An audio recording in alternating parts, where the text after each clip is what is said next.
Welcome to టీవీ24 news. నేను మీ రఘువర్మ.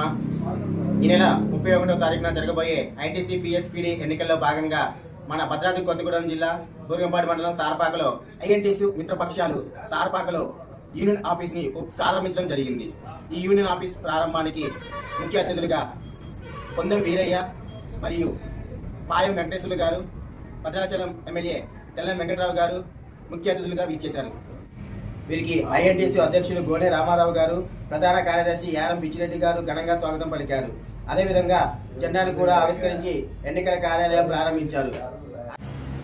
అనంతరం జరిగిన సమావేశంలో పాయం వెంకటేశ్వర్లు గారు మాట్లాడుతూ ఐటీసీ కర్మాగారంలో కార్మికులు, ఇతర ప్రాంతాల్లో పనిచేస్తున్న కార్మికులు భద్రాద్రి కొత్తగూడెం జిల్లాలో ఈఎస్ఐ ఆసుపత్రి నిర్మాణానికి 5 ఎకరాల స్థలం కేటాయిస్తున్నట్టు, త్వరలో ఆసుపత్రి నిర్మాణం కూడా చేపట్టి అందరికీ అందుబాటులో ఉంచుతామని చెప్పేసి తెలియజేయడం జరిగింది. ఈ సందర్భంగా అసెంబ్లీ ఎన్నికల్లో, పార్లమెంటు ఎన్నికల్లో, మున్సిపాలిటీ ఎన్నికల్లో కాంగ్రెస్ పార్టీకి అందరూ సహకారం అందించి గెలిపించారని, ఈసారి జరగబోయే ఐటీసీ ఎలక్షన్లో కూడా ఐఎన్టీసీ ఎన్నికల్లో కూడా మన విజయ బాగట ఎగవేస్తామని చెప్పేసి పాయం వెంకటేశ్వర్లు గారు తెలియజేయడం జరిగింది. ఐఎన్టీసీ అధ్యక్షులు గోనె రామారావు గారు మాట్లాడుతూ ఇతర యూనియన్ నాయకులు అసత్య ప్రసారాలు చేస్తున్నారని, విమర్శలు చేస్తున్నారని అన్నారు.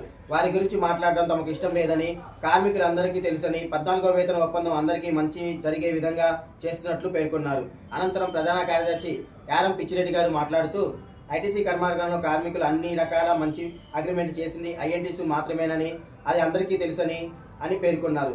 గెలుపు మాదే, కార్మికుల బాధ్యత కూడా మాదే అని చెప్పి ఉమ్మడి ఖమ్మం జిల్లా వ్యాప్తంగా 3 మంత్రులు మరియు పినపాక నియోజకవర్గం ఎమ్మెల్యే ఉన్నారని చెప్పేసి, కార్మికులకు ఏ సమస్య వచ్చినా పరిష్కారం చేయడానికి అందరూ ఉంటారని చెప్పి తెలియజేయడం జరిగింది.